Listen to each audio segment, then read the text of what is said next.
Hello good morning. Welcome to all of you in my YouTube channel. प्यारे बच्चों, आज हम जलवायु नामक अध्याय का दूसरा टॉपिक स्टार्ट कर रहे हैं। इससे पूर्व पहला टॉपिक हम पूर्ण कर चुके हैं और पहले टॉपिक का लिंक आपके डिस्क्रिप्शन में दिया गया है।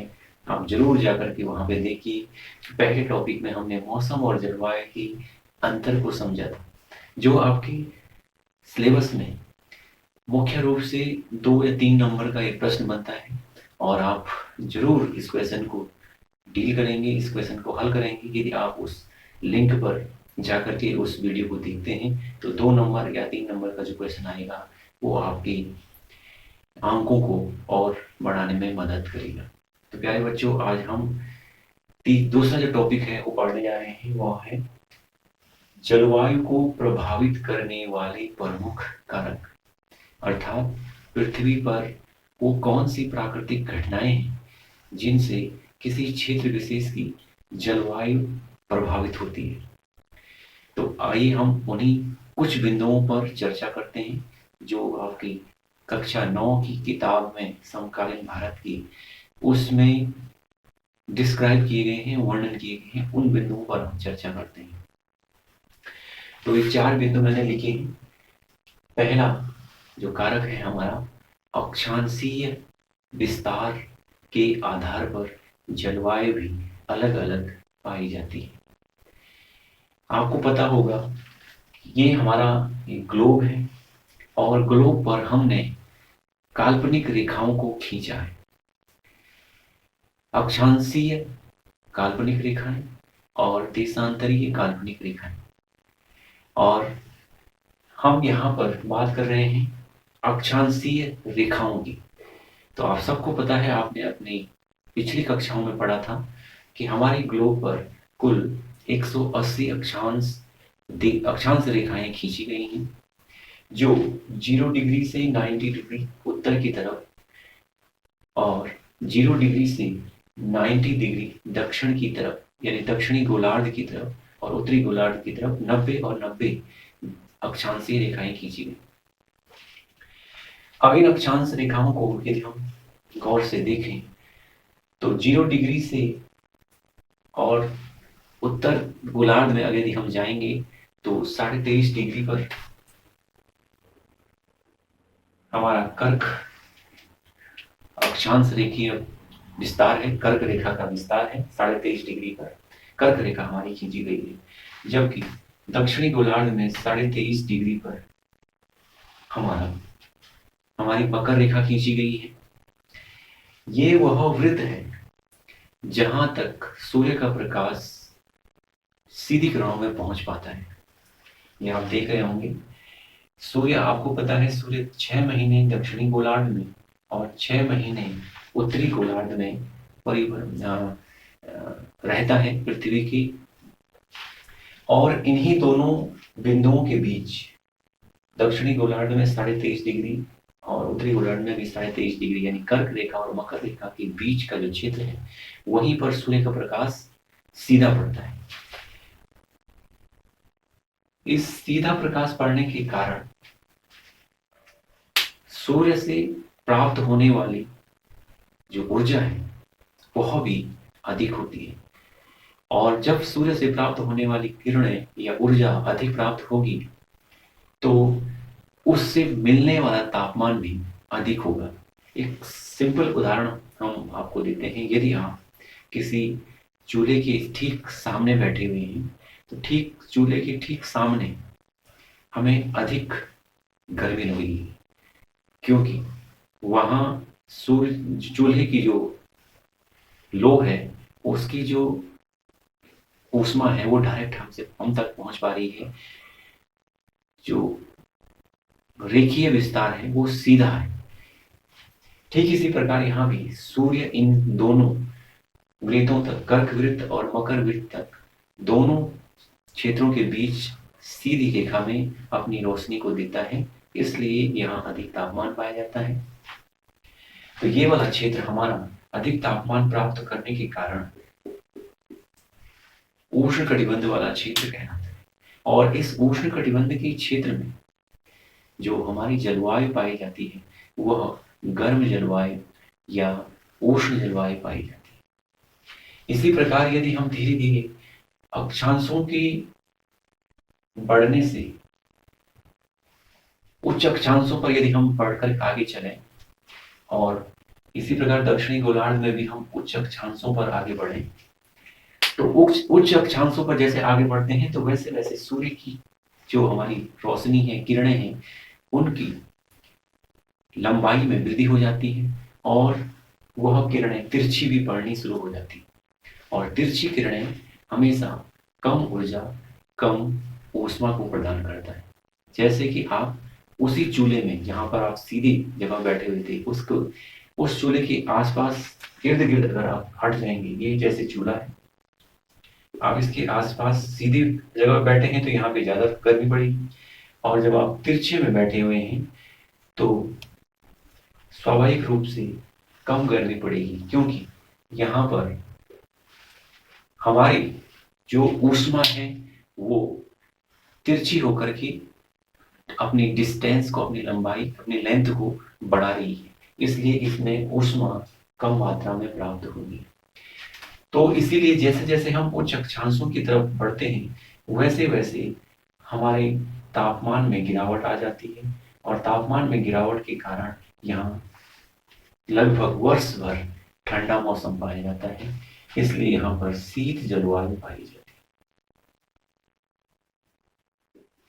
इस प्रकार हमने देख लिया कि अक्षांशीय विस्तार, जैसे जैसे हम उच्च अक्षांशों की तरफ जा रहे हैं वैसे वैसे हमें शीत प्रकार की जलवायु मिल रही है, जैसे जैसे हम निम्न अक्षांशों की तरफ आ रहे हैं वैसे वैसे हमें उष्ण जलवायु मिल रही है। तो पहला हमारा कारक प्रभावित करता है जलवायु को, अक्षांश। दूसरा हमारा कारक समुद्र तल से ऊंचाई कितनी है उस पर जलवायु भी निर्भर करती है। एक उदाहरण के द्वारा हम समझते हैं, जैसे भारत का यह क्षेत्र पर्वतीय क्षेत्र है और पर्वतों की औसत ऊंचाई, महान हिमालय की औसत ऊंचाई हमने पहले भी पढ़ा दिया था, 6000 मीटर औसत ऊंचाई। और भारत का यह क्षेत्र मैदानी क्षेत्र है और मैदानी क्षेत्र की ऊंचाई पर्वतों की तुलना में कम रहती है। जैसे जैसे जब हम वायुमंडल को पढ़ते हैं, जैसे जैसे हम वायुमंडल में क्षोभ मंडल, जो हमारी पहली परत है, उस क्षोभ मंडल में हम जैसे जैसे ऊंचाई पर बढ़ते जाते हैं वैसे वैसे तापमान में गिरावट आती जाती है। यह गिरावट क्यों आती है? क्योंकि वायुमंडल की ऊपरी परतें विरल होती है, जबकि निचली परतों में अधिक सघनता पाई जाती है। इसीलिए यहाँ पर जो गैसों का, जो विभिन्न प्रकार की गैसें हैं, वो अधिक मात्रा में होने के कारण यहाँ पर तापमान अधिक बना रहता है। और जैसे जैसे हम वायुमंडल में ऊपर बढ़ते जाते हैं वैसे वैसे तापमान में भी कमी आती है, क्योंकि वहाँ भी वायु की सघनता कम हो जाती है, वायु हल्की होने लगती है और वायु छंट जाती है, इधर उधर फैल करके वायु में सघनता कम रहती है। तो इसीलिए ऊंचाई वाली पर्वतीय क्षेत्रों में जैसे जैसे हम ऊपर ऊंचाई में बढ़ते जाते हैं वैसे वैसे उन ऊंचाई वाले क्षेत्रों में वायुमंडल की सघनता में कमी आती है और तापमान में भी हमारी उसी प्रकार की कमी आती है। वायुमंडल की में हम यदि 165 मीटर ऊपर चढ़ते हैं, ऊंचाई पर चलते हैं, तो 1 डिग्री सेंटीग्रेड तापमान कम हो जाता है।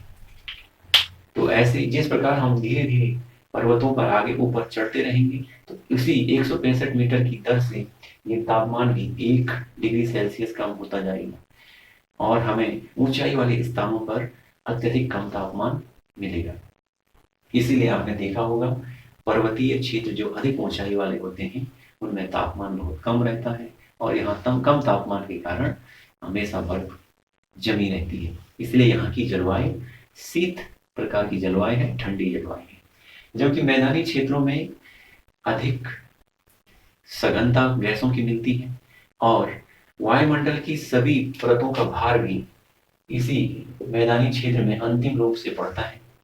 अतः यहाँ अधिक वायु की अधिक सघनता, गैसों की अधिक सघनता के कारण जो सूर्य से प्राप्त होने वाली ऊष्मा है वह अधिक ऑब्जर्व होती है और इस कारण यहाँ का तापमान उच्च बना रहता है पर्वतीय क्षेत्रों की तुलना में। तो इस प्रकार मैदानों में जो जलवायु पाई जाएगी वह पर्वतीय जलवायु से भिन्न जलवायु होती है।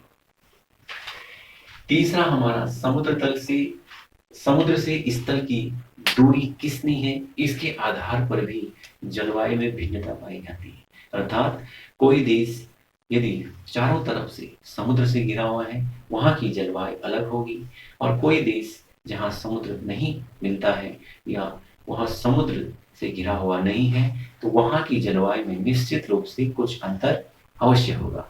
जैसे भारत का ये हिस्सा आप ले सकते हैं। भारत का प्रायद्वीपीय खंड समुद्री क्षेत्र से घिरा हुआ है, अतः समुद्र तट से लगे हुए क्षेत्रों में अलग प्रकार का जलवायु गुण पाए जाते हैं। जबकि हम अगर स्थल खंड की बात करें तो स्थल खंड में अलग प्रकार की जलवायु पाई जाती है। जैसे जैसे समुद्र तल से दूरी बढ़ती जाती है वैसे वैसे मौसमी और जलवायु परिवर्तन होते रहते हैं, और जैसे जैसे समुद्र तल से नजदीकी बढ़ती जाती है वैसे वहां की विशेषताएं कुछ अलग प्रकार की हो जाती हैं। यहाँ समुद्र तट से लगे हुए क्षेत्रों में समकालीन जलवायु पाई जाती है। समकालीन जलवायु यहाँ पाई जाती है, अर्थात यहाँ न अधिक ठंडा होता है और न अधिक गर्मी पड़ती है, जबकि स्थल खंडों में अधिक सर्दी और गर्मियों में अधिक गर्मी पड़ती है। क्यों? क्योंकि स्थल खंड जल्दी ठंडे होते हैं और स्थल खंड जल्दी सूर्य के प्रकाश में गर्म भी हो जाते हैं। इसी कारण ग्रीष्म काल में स्थल खंड अधिक गर्म प्रदेश बन जाते हैं, जबकि शीत काल में यह अधिक ठंडे प्रदेशों में भी बदल जाते हैं। जबकि समुद्र से लगे हुए यह क्षेत्र, क्योंकि समुद्र के पानी में यानी पानी में सूर्य के प्रकाश को अपने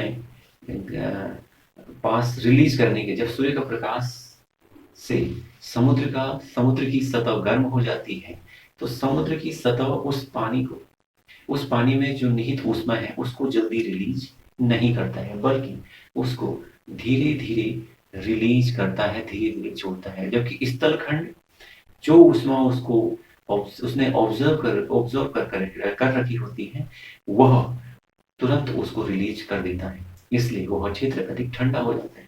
जबकि समुद्र तटीय क्षेत्रों में पानी की गुप्त ऊष्मा अधिक होने के कारण और पानी में निहित जो ऊष्मा है उसका कम धीरे धीरे रिलीज होने के कारण यह समुद्र तटीय क्षेत्र समकालीन जलवायु के क्षेत्र बने रहते हैं। तो तीसरा हमारा प्रमुख जो फैक्टर था वो समुद्र से स्थल की दूरी कितनी है इस पर भी जलवायु डिपेंड करती है। चौथा हमारा प्रमुख कारक महासागरीय धाराएं हैं। महासागरीय धाराएं महासागरों में चलने वाली, महासागरों में गति करने वाली धाराएं हैं। ये धाराएं दो प्रकार की होती हैं, बड़ी कक्षाओं में आप इनके बारे में डिटेल में पढ़ेंगे। ये धाराएं दो प्रकार की होती हैं, पहली गर्म जल धारा और दूसरी ठंडी जल धारा।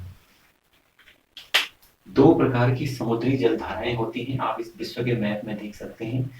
स्थल खंडों के आसपास अगल बगल मैंने तीर के निशान से ये इन धाराओं को प्रदर्शित किया है।